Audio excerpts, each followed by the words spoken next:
चलो नेहा। अब आज मैं पूजा के साथ जा रही हूँ। हाँ तो ठीक है, मैं तुम दोनों को ड्रॉप कर देता हूँ। जरूरत ना है, हम चले जाएंगे। बाय। सर वो इतना ज्यादा शकी था, जब नेहा मेरे साथ भी होती थी ना तभी उसे फॉलो करता था। नेहा, हाँ तू कल पूजा के घर गई थी ना? हाँ लेकिन तुम दोनों तो घर गए नहीं थे, ऑफिस के बाद मूवी गए थे। हाँ, पर तुम इतने सवाल जवाब। क्योंकि हमारी शादी होने वाली है और मुझे पता होना चाहिए कि मेरी होने वाली बीवी कहाँ है और क्या कर रही है। नेहा को एहसास होने लगा कि वो कुणाल के साथ एडजस्ट नहीं कर सकती है, इसीलिए उसने कुणाल के साथ ब्रेकअप कर लिया। तो वो और दुगना उसे परेशान करने लगा। नेहा, तुम मुझे इग्नोर क्यों कर रही हो? मैंने ऐसा क्या किया है? मैं तुमसे कुछ बात कर रहा हूँ। मन ने तुमसे कोई बात नहीं करनी। हाथ छोड़ो। तुम मेरी होने वाली बीवी हो, ये बात भूलना मत। हाथ छोड़ो, ये जबरदस्ती है। Help please, someone help. छोड़ो मन्ने। किसी में हिम्मत है? हिम्मत? हेल्प चाहिए तुम्हें? कुणाल सब पे रौब चलाता था क्योंकि उसके फादर रोहतक पुलिस में इंस्पेक्टर है। लेकिन नेहा डरी नहीं, उसने फिर भी कंप्लेंट फाइल कर दी। तब कुणाल को 3 साल की सजा सुनाई थी कोर्ट ने। उस हादसे के बाद नेहा की फैमिली सोनीपत शिफ्ट हो गई थी।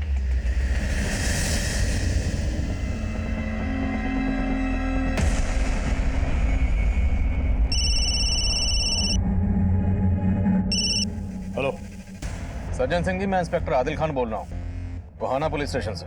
कोहाना पुलिस स्टेशन? आपसे मिलना है सिंह साहब। कहिए खान साहब, क्यों मिलना चाहते थे आप मुझसे? सिंह साहब, नेहा भारद्वाज को तो आप जानते ही होंगे। 16 दिसंबर से नेहा भारद्वाज और उसकी फैमिली गायब है और उसके माँ बाप की लाशें भी मिली। सीधा मुद्दे पे आइए खान साहब, आप कहना क्या चाहते हैं?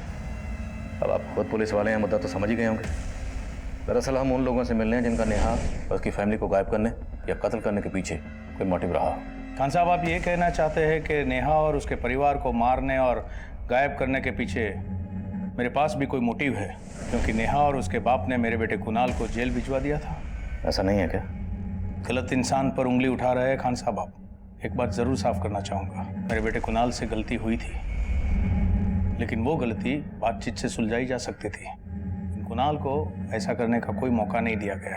पापा, मुझे यहाँ से बाहर निकालिए। मैंने यहाँ से माफी मांगने के लिए तैयार हूँ, आप उसे समझाइए ना प्लीज, मुझे यहाँ से निकालिए। इसे कमजोर मत बन बेटा, मैं हूं ना। मैंने यहाँ से एक बार फिर से बात करूंगा। मैंने अपने बेटे को भरोसा तो दिया, लेकिन मेरे हाथ बंधे हुए थे। खैर, जो हुआ सो हुआ। तब कुणाल वापस तो नहीं आ सकता। क्यों? उसकी जमानत नहीं हो रही? लगता है आप पूरा होमवर्क करके नहीं आए खान साहब। 1 महीना पहले मेरे बेटे कुणाल ने जेल में सुसाइड कर लिया था।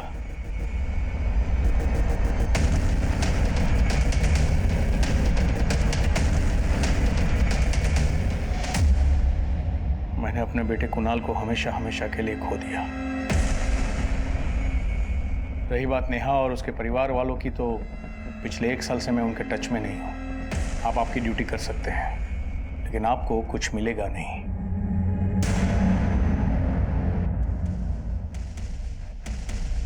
शर्मा हमारा सस्पेक्ट एक पुलिस वाला है, वो भी सज्जन सिंह जैसा सीनियर पुलिस ऑफिसर। सर, हो सकता है ये सज्जन सिंह वाकई में चोट खाया बापू। अपने खबरियों को तरीके से ब्रीफ करो। पुलिस वाला है, उसके खिलाफ इंफॉर्मेशन निकालना आसान नहीं होगा। और रोहतक में जहाँ नेहा और उसका परिवार रहता था वहां से ही पता करो, हो सकता है कोई एंगल सामने आए। बोलो खन्ना। सर, लता ने जिस लड़के का स्केच बनवाया था उसके बारे में पता चल गया है। उसका नाम अमन है। सर, ये अमन सारिका का क्लाइंट था।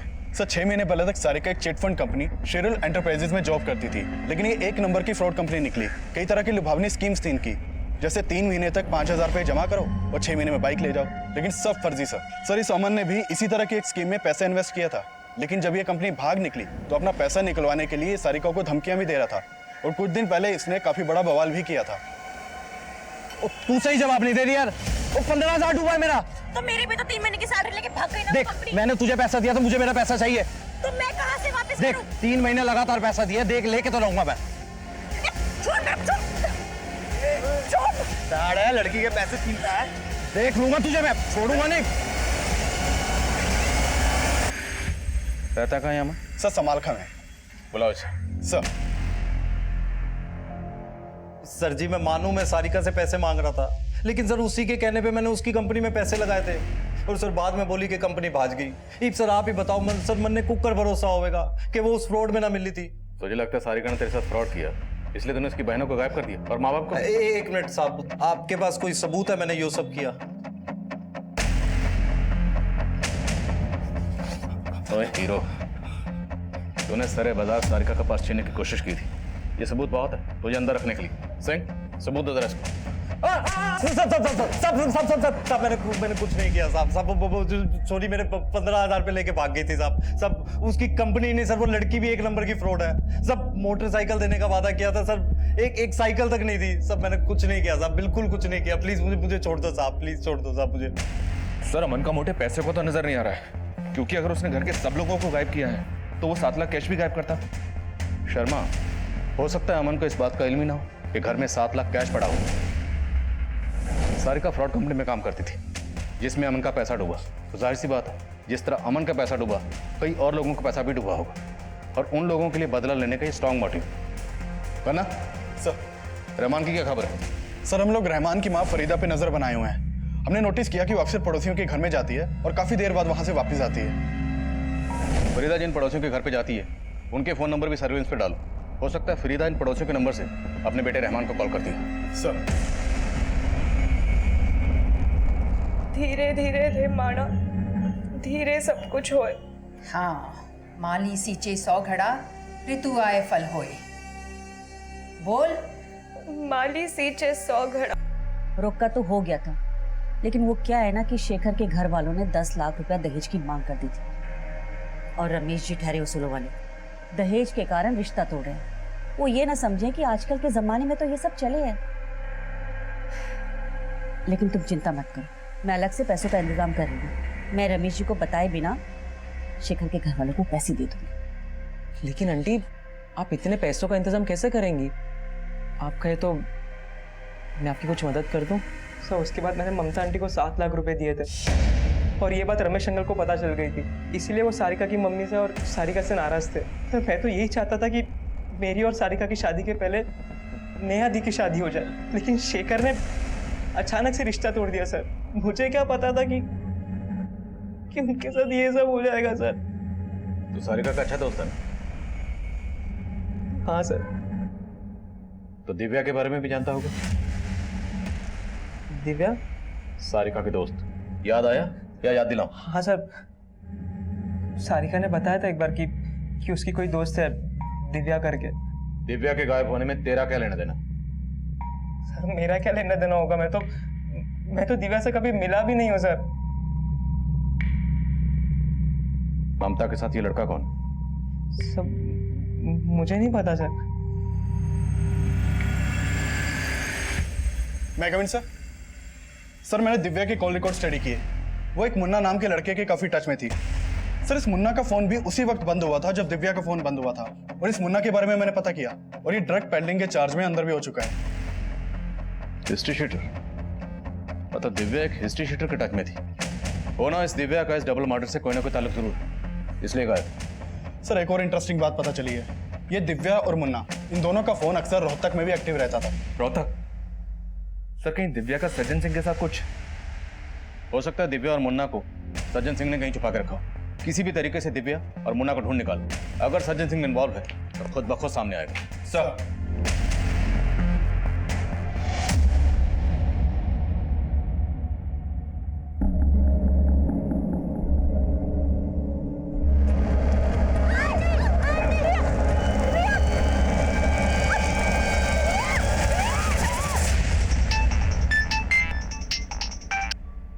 हेलो,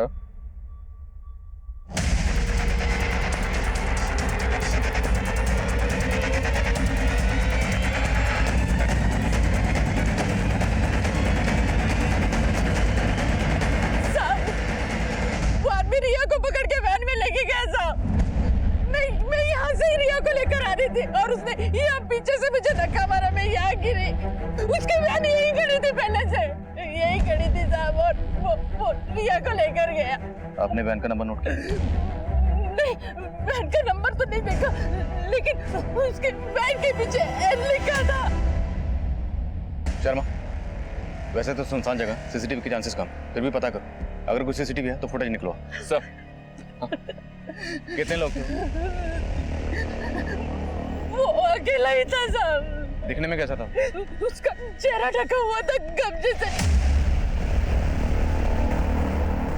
अब भारद्वाज परिवार की सबसे छोटी बेटी रिया को भी किडनैप कर लिया गया था। हमें अंदाजा तक नहीं था कि ऐसा कुछ हो सकता है, लेकिन रिया का गायब होना हमें अपना फेलियर लग रहा था। लेकिन ये हादसा इतना इशारा तो दे रहा था कि कोई ऐसा है जो पूरे भारद्वाज परिवार को ही खत्म करना चाहता है। हमारे सस्पेक्ट्स कई थे। ये दिव्या को मैं अच्छी तरह जानूं। सोलंकी की चमची थी वो, और पैसा देकर सोलंकी उससे कई तरह के गलत काम करवाता था। ये सोलंकी तो सिर्फ एक मोहरा था। सोलंकी जो भी काम करता था सज्जन सिंह के इशारों पर करता था। तुमने कांस्टेबल हरीश सोलंकी को क्यों मारा? मैं तो साहब उनके लिए मुखबिरी करता था, लेकिन वो मेरा ही मजाक उड़ाने लगे, मेरी इज्जत उछालने लगे। फिर क्या था, एक दिन शराब पी के मुझ पर हाथ उठा दिया, मेरा माथा ठनक गया, मैंने ठोक दिया। देख किशोर, तेरी सजा तो कम नहीं हो सकती, लेकिन सोलंकी के मर्डर का तेरी आत्मा पर, तेरे दिल पर जो बोझ है वो जरूर कम हो सकता है अगर तू हमारी मदद करे। बोल, ये दिव्या और मुन्ना कहाँ मिलेगा? साहब पूरे यकीन के साथ तो नहीं कह सकता, पर करनाल में एक ठिकाना है, वहां आपको ये दोनों मिल सकते हैं।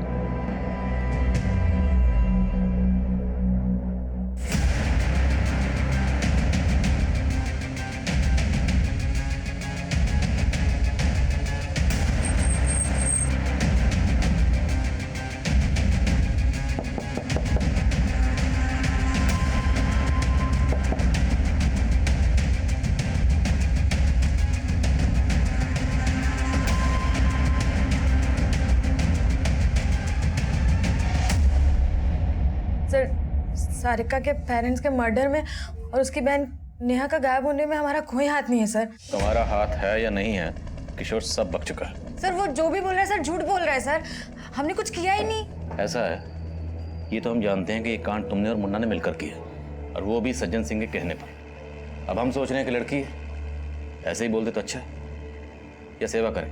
बोलो। सर हमने कोई कांड नहीं किया है सर। अब पूजा, सर बता दे सर, मैं मानती हूँ कि मुन्ना मेरे कहने पे सब कर रहा था, लेकिन सर सिर्फ नेहा को मारने की सुपारी दी थी सोलंकी ने। देख, जर्नलिस्ट बन के तू वैसे भी कहीं गलत तरीके से पैसा कमाती है। यो काम कर दे, 20 लाख मिलेंगे, 10 काम से पहले और 10 काम के बाद। पर तू इस लड़की को मरवाना क्यों चाहते हो? तो तू आम खा, बूठड़ी से क्या मतलब? और देख, तेरे को इस काम के लिए इसलिए चुन रहा हूँ क्योंकि इस नेहा को ऐसे गायब करना है कि सबको लगे कि अपनी मर्जी से कहीं चली गई। सर नेहा को गायब करने के लिए मैं सारिका से दोस्ती बढ़ाने लगी थी सर। दोनों अपने फादर से बहुत फ्रस्ट्रेटेड रहती थी, दोनों बहुत कुछ करना चाहती थी, और सर मैंने उनके इसी सपने का फ़ायदा उठाकर उन्हें ट्रैप किया था सर। सारिका, तू कोई नई जॉब क्यों नहीं कर लेती? मैं तेरी हेल्प कर सकती हूँ, और नेहा जीजी की भी। मेरा प्लान था कि नेहा को जॉब के बहाने शहर के बाहर ले जाकर उसे गायब कर दूं, पर सर मैं कुछ करती उसके पहले ही सोलंकी का सर मर्डर हो गया।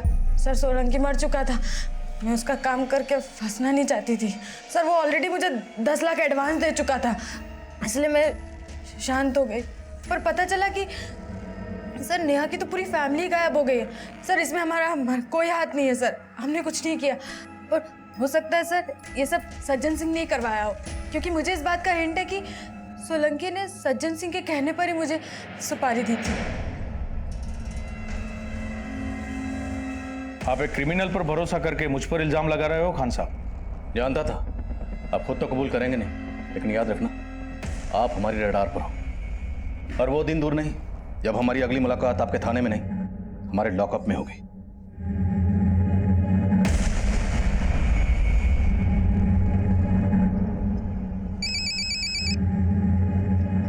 बोलो खन्ना। सर जिस वैन से रिया को किडनैप किया गया था उसके बारे में एक इन्फॉर्मेशन मिली है। भारद्वाज फैमिली के गायब होने से एक हफ्ता पहले एक केमिस्ट शॉप के बाहर के सीसीटीवी में वो वैन कैप्चर हुई थी। सर उस वैन में से एक आदमी उतरा था और उसने केमिस्ट शॉप से पोल्यूशन मास्क खरीदा था। सर एक केमिस्ट शॉप के सीसीटीवी में उस वैन का नंबर भी कैप्चर हुआ है।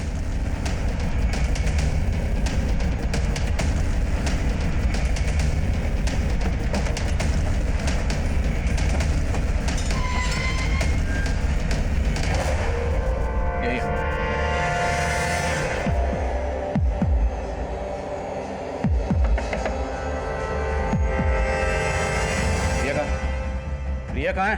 पकड़ो इसको।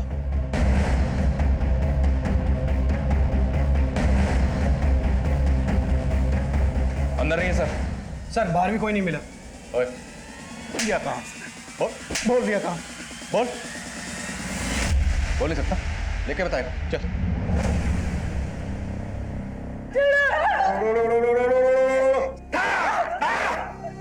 जैसे ही इन दोनों की बलि चढ़ेगी, तेरे बेटे की और तेरी सारी समस्याएं खत्म हो जाएगी।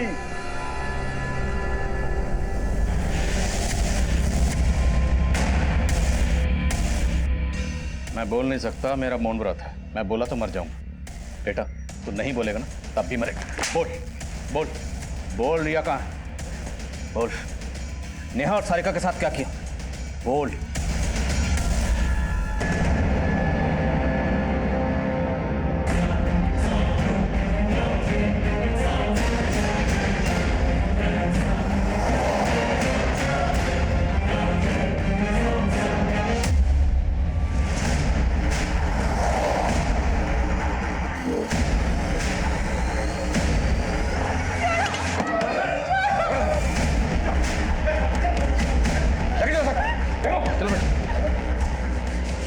रमेश मेरा चाचा था, नेहा मेरी बहन थी।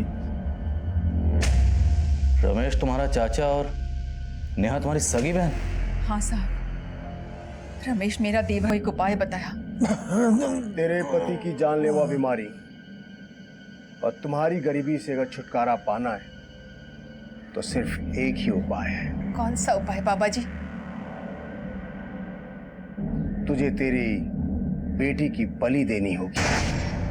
तेरे बेटी की बलि देने से सारे कष्ट, संकट, क्लेश, समस्याएं सब दूर हो जाएंगे। हमारे पास और कोई चारा नहीं था साहब। हम नेहा की बलि देने ही वाले थे कि नेहा के पापा ने फोन करके अपने भाई रमेश को बुला लिया और रमेश नेहा को लेके वहां से भाग गया। और उसके कुछ टाइम बाद ही नेहा के पापा चल बसे और हम सब सड़क पर आ गए। हमें उनसे बदला लेना था। सब चाचा अपने परिवार को लेकर रोहतक से सोनीपत चले गए थे। उनसे बदला लेने के लिए मैंने उनके सोनीपत वाला एड्रेस पता किया। मैंने वहाँ की रैकी की। मेरा एक दोस्त केमिकल फैक्ट्री में काम करता था, उसी के ज़रिए मैंने वो जहरीले गैस का बंदोबस्त किया था। उस दिन मैंने चाची के ज़रिए उनके घर में घुसने की प्लानिंग की थी। नमस्ते चाची। अरे मुझे नहीं पहचाना? मैं संजय। संजय? प्रकाश भारद्वाज जी का बेटा, आपका भतीजा चाची। फिर मैं नेहा और बाकी सबसे मिलने के लिए कहने लगा। चाची मुझे अपने घर लेके गई। सुनिए, देखिए कौन आया है।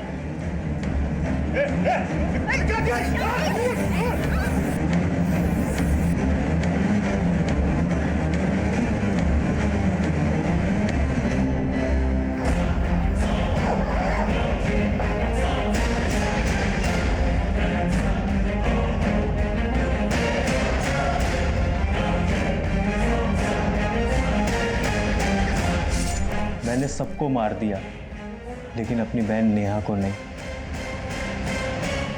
बाबा जी ने कहा था अमावस्या के दिन नेहा की बलि देने के लिए, ताकि हमारी सारी पनौती खत्म हो जाए साहब। और साथ ही साथ रिया को खत्म करके हम रमेश के पूरे खानदान को खत्म करने का प्रण पूरा करना चाहते थे साहब।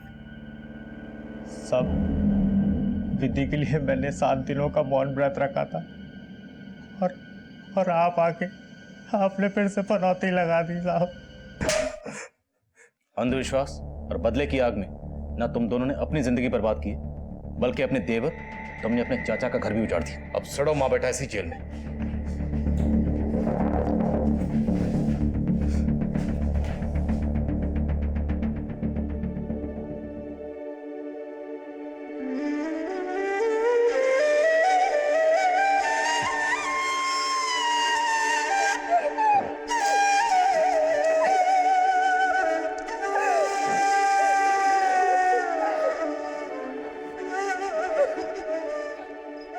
नेहा और रिया को हमने सही सलामत बचा लिया, लेकिन संजय और उसकी मां के अंधविश्वास के चलते 15 साल पहले भी नेहा की जान को खतरे में डाला गया था और रमेश ने उसको नई जिंदगी दी।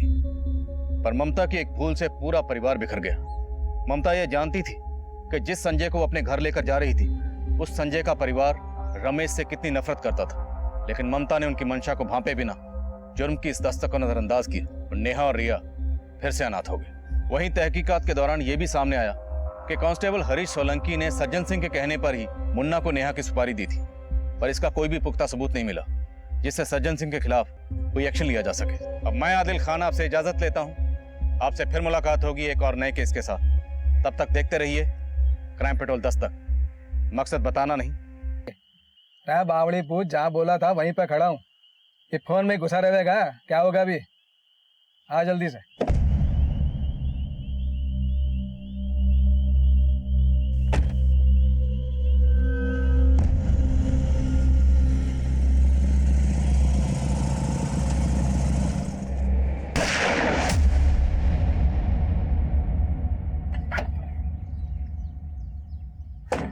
नमस्कार, आदाब।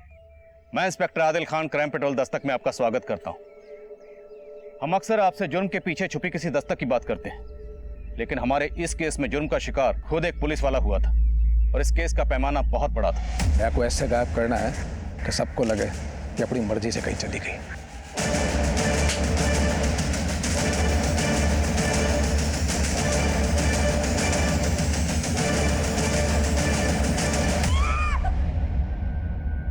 मन्ने एक ऐसा पॉल्यूशन मास्क चाहिए जो मन्ने विषैली से विषैली गैस के बुरे असर से बचा सके।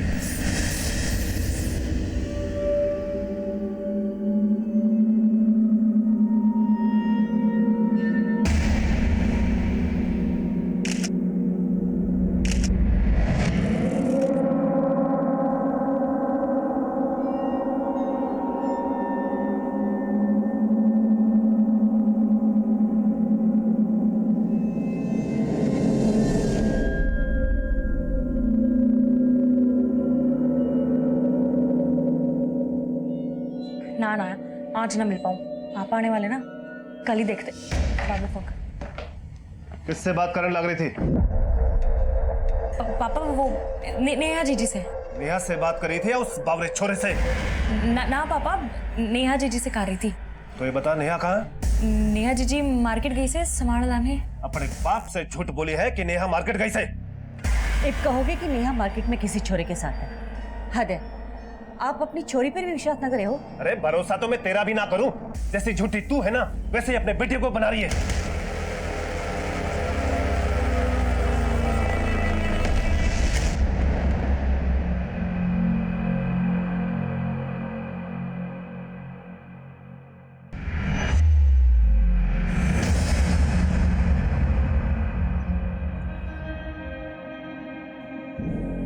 पीछे पीछे क्यों आ रहा है? जो दिल में है वो बोल दे। वो मैं क्या लगा रखा है? दिखने में तो बड़ा बिंदास है, ऐसे में सिट्टी पिट्टी गुल। चल कोई ना, तू सोच ले तन्ने क्या बोलना है। मैं तब तक तन्ने तेरा ससुराल दिखा देती हूँ। मतलब मुझे इन चारों में से सिर्फ ममता की लाश मिली, बाकी 3 सदस्य कहाँ थे, उनके साथ क्या हुआ था? ये इस केस के ऐसे पेचीदा सवाल थे जिनके जवाब तब हमें खोजने थे। भारद्वाज परिवार मिसिंग केस दूसरे थाने में दर्ज था, लेकिन इस केस की तफ्तीश का जिम्मा मुझे मिला था। सर, भारद्वाज फैमिली के रमेश, ममता, नेहा सारिका 16 दिसंबर की शाम से ही गायब थे और उसी शाम से उन सब के फोन सोनीपत के सेक्टर नंबर 7 में उनके घर के आसपास ही बंद हुए थे। ममता की बॉडी हमें मिली गोहाना में और फोन घर में स्विच ऑफ हुआ, तो क्या ममता का कत्ल घर में किया गया और उसके बाद उसकी बॉडी को गोहाना में डंप किया गया? और बाकी थी सोनीपत पुलिस को मर्डर का तो कोई साइन नहीं मिला सर, ना ही चोरी और लूट का। इनफैक्ट तिजोरी से 7 लाख रुपए कैश भी बड़ा मिला। कमाता कौन कौन घर में? सिर्फ रमेश। वो सोनीपत नगर पालिका के प्रॉपर्टी टैक्स डिपार्टमेंट में हेड क्लर्क था। हेड क्लर्क के घर में इतना सारा कैश, कहीं रिश्वत तो नहीं लेता? पता करो, कहीं ममता के मर्डर और बाकी सब के गायब होने का कनेक्शन इस कैश से तो नहीं। तब तक मैं रिया से मिलता हूँ।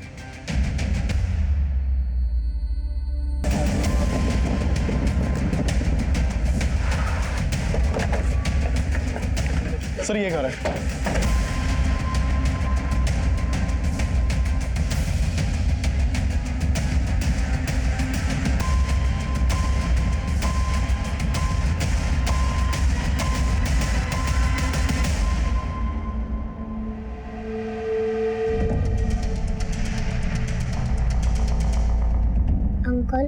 उस रात नेहा दीदी और सारिका दीदी थे घर पे। दीदी मुझे भी फेस पैक लगाना है। फेस पैक लगाएगी तो पापा के आने की खबर कौन देगा? और तू यहाँ खड़ी क्यों है? नीचे जाके देख, पापा आ गए तो हम दोनों बहने गए।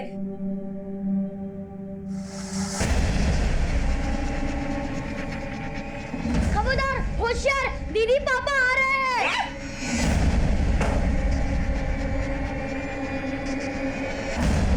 पापा पानी।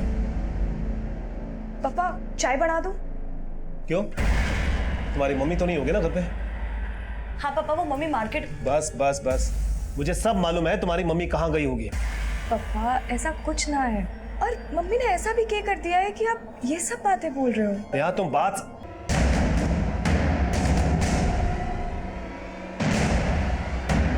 रात को 10 बजे तो उनके घर की लाइट बंद हो जाती थी। वो खुद भी अनुशासन में रहते थे और अपने बीवी और बच्चों को भी रखने की कोशिश करते थे। वैसे रमेश भाई बहुत ही अच्छे इंसान थे, लेकिन उनका स्वभाव थोड़ा शक्की था। किस पर शक करते थे? अंदर की बात तो नहीं मालूम, लेकिन कभी कभार उनके घर आती थी तो। तेरे पापा को सब पता चल गया, इसलिए आजकल बवाल मचा रही। मालूम तो चलना ही था मम्मी, मन ने तो पहले ही बोला था। जीजी, आपको ज्यादा ना डरती पापा से? हमारी जिंदगी है, और आपको ना लगता कि पापा को ज्यादा इंटरफेयर कर रहे? तेवर देखिए पापा के, अब तो मम्मी पे भी शक करते हैं। अरे लता आंटी आप? अरे नेहा बेटा, वो मैंने गाजर का हलवा बनाया था तो सोचा आप लोगों को दे के आऊं।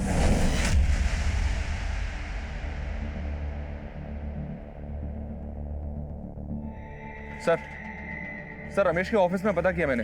फिलहाल तो यही पता चला है कि रमेश काफी ईमानदार था। वो किसी से रिश्वत ले इस बात पे कोई भरोसा नहीं कर रहे हैं।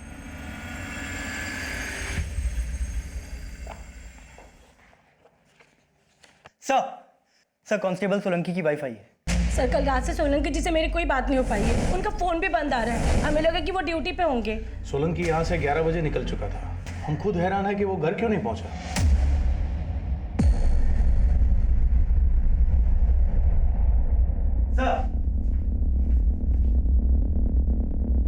क्या सर क्या हुआ है? उमा जी, भिवानी रोड पर हमें सोलंकी की लाश मिली। मैं कमिंग सर।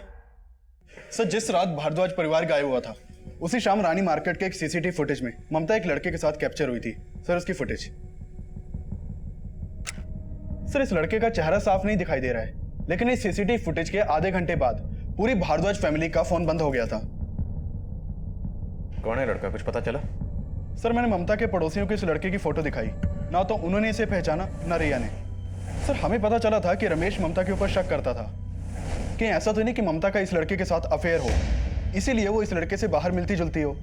और सर अगर ऐसा है तो रमेश का ममता को मारने का मोटिव स्ट्रांग बनता है। खन्ना, तुम कहना चाहते हो कि रमेश ने पहले खुद अपनी बीवी का कत्ल किया और फिर अपनी दोनों बेटियों को लेकर गायब हो गए, तो उसकी सबसे छोटी बेटी रिया उसे घर में क्यों छोड़ कर जाएगा? और घर में 7 लाख कैश पड़ा हुआ है।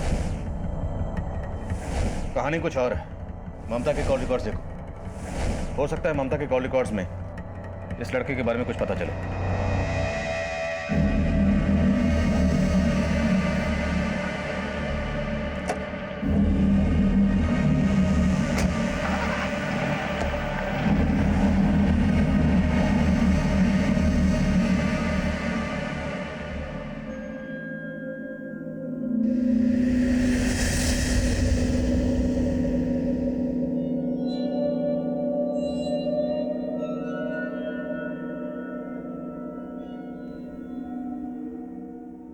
जी अम्मी, सलाम अलैकुम।